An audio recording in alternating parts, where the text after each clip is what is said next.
नमस्कार, मैं अशोक कुमार पांडे और स्वागत है आपका टीसीएच पर। तस्वीरें, वीडियो, बाकी सब आप देख चुके होंगे कि किस तरह से हमारे लोगों को हथकड़ी पहनाकर, और सिर्फ हथकड़ी नहीं, पांव में बेड़ी पहनाकर किस तरह से वहां से भेजा गया। ये कहानी भी आपको पता होगी कि बाथरूम तक नहीं जाने दिया गया। बहुत बार जब इन लोगों ने हाथ पांव जोड़े तो घिसट घिसट के इन लोगों को बाथरूम जाने की इजाजत मिली। ये हालत थी हमारे लोगों की जब अमेरिका ने लौटाया उनको, हिंदुस्तान लौटाया। इसकी तुलना कर लीजिए कोलंबिया से। कोलंबिया हर तरह से हिंदुस्तान से छोटा देश है। कोलंबिया की पॉपुलेशन कम है, कोलंबिया की ताकत कम है, कोलंबिया की आर्मी कम है, कोलंबिया की इकोनॉमी कम है। हर तरह से भारत से छोटा देश है। लेकिन वहां जब अप्रवासियों को निकालने की बात हुई तो वहां के राष्ट्रपति खुद जहाज लेकर पहुंचे वहां पर और जहाज से लोगों को लेके आए। वो तस्वीर देखिए, कैसे आराम से वहां के लोग बैठे हुए हैं। किसी के हाथ में हथकड़ी नहीं है, किसी के पांव में बेड़ी नहीं है, और वहां के राष्ट्रपति उन लोगों से बात कर रहे हैं, आराम से उनको लेके आ रहे हैं। एक होता है ये सम्मान से लाना और दूसरा होता है अपमान से लाना। प्रधानमंत्री महोदय को तो कल डुबकी लगानी थी कुंभ में, बढ़िया ट्रैक सूट पहनकर डुबकी लगा रहे थे। वैसे तो शास्त्रों के हिसाब से जब आप कोई धार्मिक कार्य करते हैं तो सिला हुआ वस्त्र नहीं पहन सकते। इसीलिए आप देखते होंगे कि धार्मिक कार्यों में लोग धोती पहनते हैं जो सिली हुई नहीं होती है, और ऊपर से गमछा डाल लेते हैं जो सिला हुआ नहीं होता है। यहां तक कि योगी आदित्यनाथ से लेकर अमित शाह वगैरह जो गए वहां पर डुबकी लगाने के लिए, सबने बिना कपड़ों के ही डुबकी लगाई। लेकिन हमारे मोदी जी बिना फैशन के तो कुछ कर नहीं सकते हैं, तो बड़ा खूबसूरत सा ट्रैक सूट पहनकर उन्होंने डुबकी लगाई। खैर, वो उनकी मर्जी, वो ट्रैक सूट पहन के डुबकी लगाएं। एक जमाने में मनमोहन सिंह को कहते थे कि वो रेन कोट पहनकर नहाते हैं, तो रेन कोट पहनकर भी अगर वो डुबकी लगा ले तो उनको कौन रोक सकता है। कैमरे के लिए सब कुछ होता है, लेकिन कैमरे के लिए ये नहीं हुआ कि जिन लोगों को वहां से भयंकर रूप से अपमानित करके भेजा गया है, कम से कम उनसे कोई मंत्री लेवल का आदमी ही जाके मिल ले, उनको दिलासा दे ले। उनकी कहानियां जिस तरह से आ रही हैं, पंजाब से कुछ लोगों के इंटरव्यूज आए, वो कहानियां पढ़ के किसी का भी सीना चाक हो सकता है। 30-30, 40-40 लाख रुपए देकर ये लोग गए थे। ज्यादातर लोगों का किस्सा यह है कि वर्क परमिट लेके गए थे, इलीगल नहीं गए थे। वर्क परमिट मिला था, उसके बाद वर्क परमिट एक्सपायर हो गया, उसको रिन्यू नहीं किया गया तो इलीगल हो गए। वैसे तो इलीगली जाना कहीं के लिए भी गलत है, लेकिन यहां हिंदुस्तान में सपना दिखाया जा रहा था कि जो लीगली लोग रह रहे हैं, कई कई पुश्तों से लोग रह रहे हैं, उनको दूसरे मुल्कों में भेज दिया जाएगा। और हुआ क्या? हुआ यह कि दूसरे मुल्क यानी अमेरिका से, जिसके ट्रंप राष्ट्रपति हैं और ट्रंप का दोस्त होने का दम भरते हैं, मोदी जी अगले महीने मिलने भी जा रहे हैं। शानदार शानदार तस्वीरें आ जाएंगी, गले मिलते हुए तस्वीरें आ जाएंगी, साथ खाते हुए घूमते हुए तस्वीरें आ जाएंगी। लेकिन इतनी हिम्मत नहीं पड़ी कि उनसे यह कह सकें कि हमारे जो लोग भेज रहे हो उनको कम से कम इज्जत से भेज दो। सेना के जहाज में भेजा गया जहां सिर्फ एक बाथरूम था, और ठूस ठूस के लोगों को हाथ पांव में बेड़ी हथकड़ी पहनाकर भेज दिया गया। चलो, जो लोग गए थे वो इलीगल थे, उनको वापस आना था।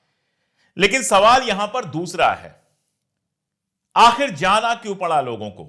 क्यों लोग 30-30, 40-40 लाख रुपए देकर, अपनी जमीन बेचकर, अपना सब कुछ करके अमेरिका और कनाडा जाने पर मजबूर होते हैं? और आप देखेंगे इसमें सबसे बड़ी संख्या जो है वो गुजरात से गए हुए लोगों की है। जितने लोगों को भेजा गया है उसमें सबसे ज्यादा लोग गुजरात, पंजाब और हरियाणा जैसे राज्यों में हैं। गुजरात जहां पर डबल इंजन की सरकार जाने कब से है, 30-35 साल से वहां पर डबल इंजन की सरकार है। हरियाणा, वहां डबल इंजन की सरकार है। पंजाब तो खैर पंजाब है ही। आखिर ये जो समृद्ध कहे जाते हैं इलाके, जहां के किसानों को कभी माना जाता था कि उनके पास अच्छा खासा पैसा होता है, समृद्धि होती है, जिनको फायदा मिला था ग्रीन रिवॉल्यूशन का, उनको क्यों जाना पड़ रहा है? एक लाइन का सवाल है कि भारत में नौकरियां नहीं है, फ्यूचर नहीं है।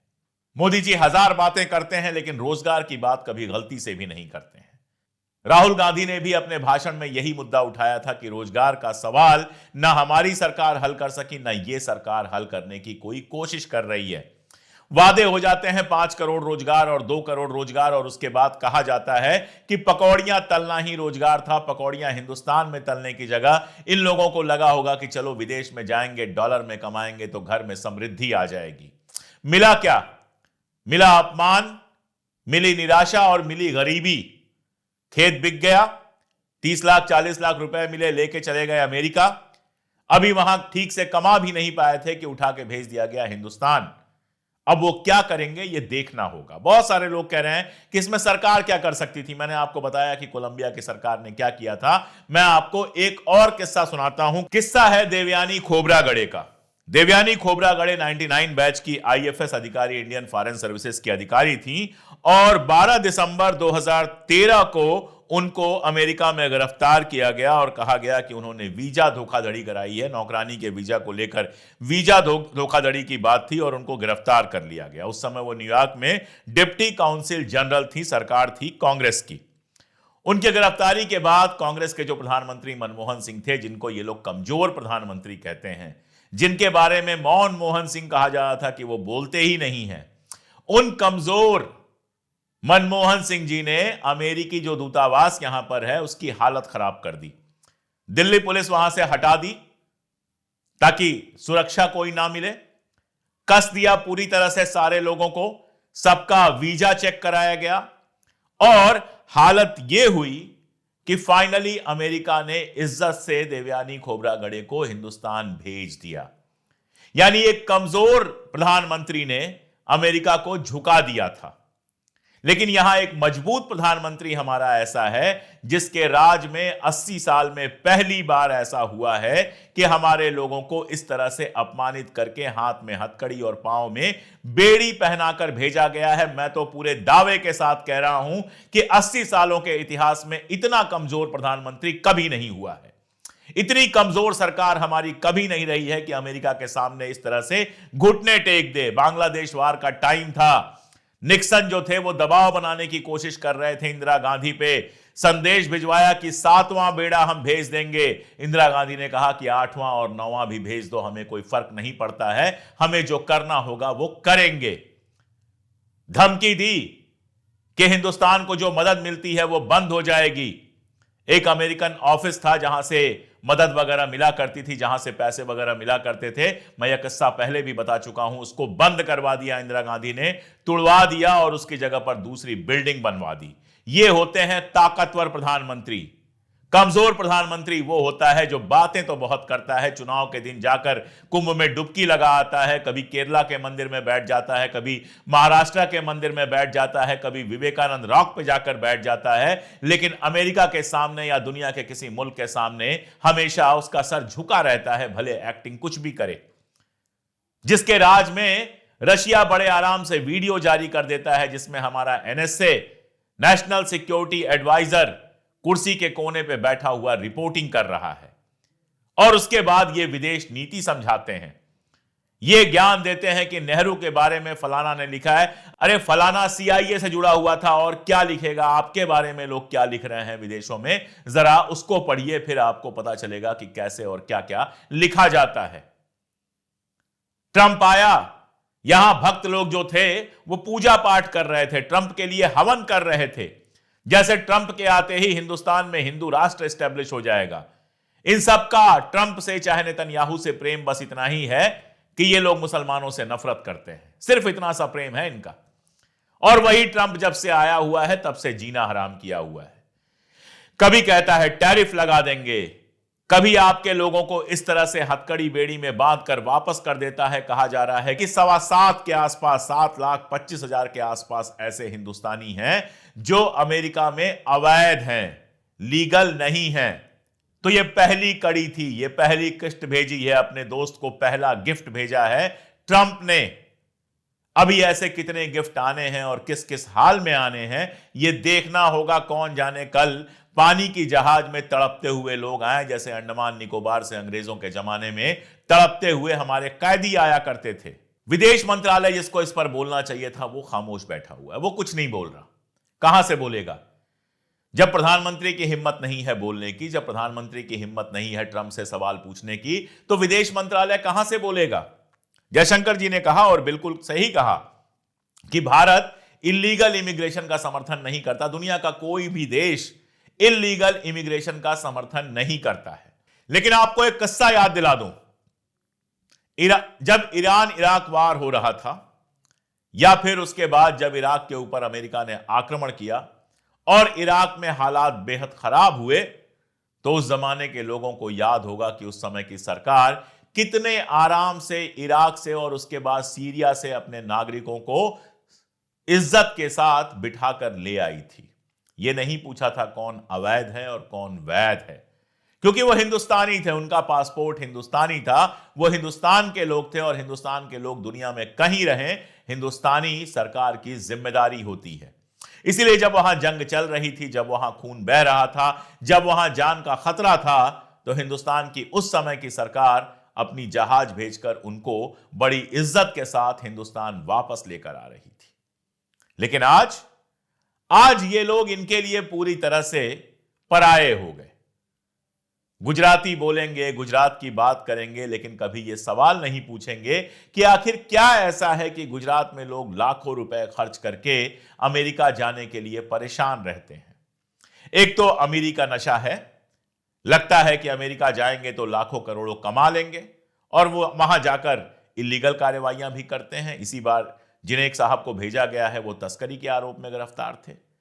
और जो वीडियो जारी किया है अमेरिका के स्टेट डिपार्टमेंट ने जो वीडियो जारी किया है, उसमें तो कहा गया है कि उन मुल्कों के लोगों को भेज रहे हैं जिन मुल्कों में टेररिस्ट एक्टिविटीज होती हैं, और इस तरह से हिंदुस्तान का नाम खराब किया है। ये कहते हैं ये विश्व गुरु हैं, ये कहते हैं नेताओं से इनके यारी दोस्ती के रिश्ते हैं।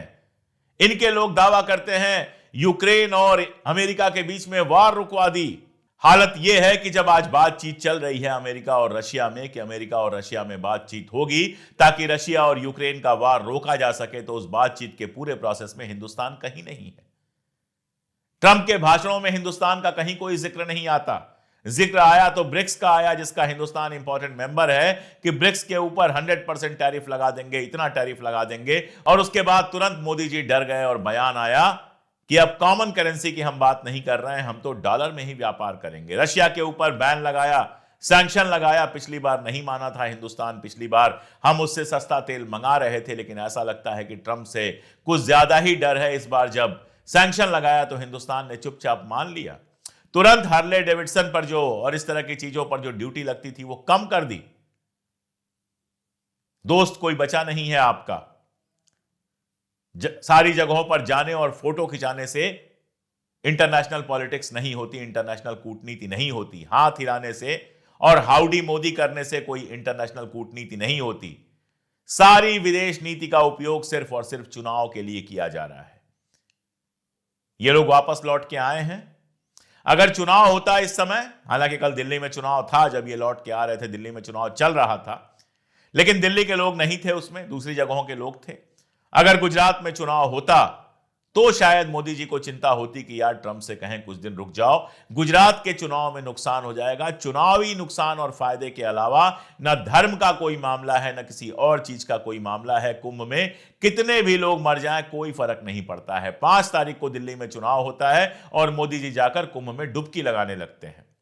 अमेरिका हमारे लोगों को कैसे भी किसी भी हाल में भेज दे, कोई फर्क नहीं पड़ता है। कहीं से कोई एक बयान भी नहीं आता है। धर्म तब याद आता है जब चुनाव आता है। याद ही होगा 2024 के लोकसभा चुनाव के आखिर में किस तरह से जाकर विवेकानंद रॉक पे बैठ गए थे और ऐसी समाधि कर रहे थे कि 25 फोटोग्राफर अगल बगल थे।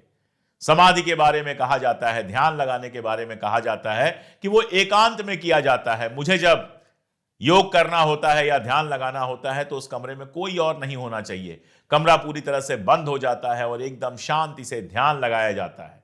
लेकिन मोदी जी जब ध्यान लगाते हैं तो 25 कैमरे आगे पीछे होते हैं जो शूट कर रहे होते हैं, क्योंकि वो ध्यान नहीं लगा रहे होते हैं, ध्यान लगाने का अभिनय कर रहे होते हैं, जिसको सारे देश में फैलाना गोदी मीडिया का काम होता है। वापस आ गए हैं ये लोग, अब क्या करेंगे पता नहीं।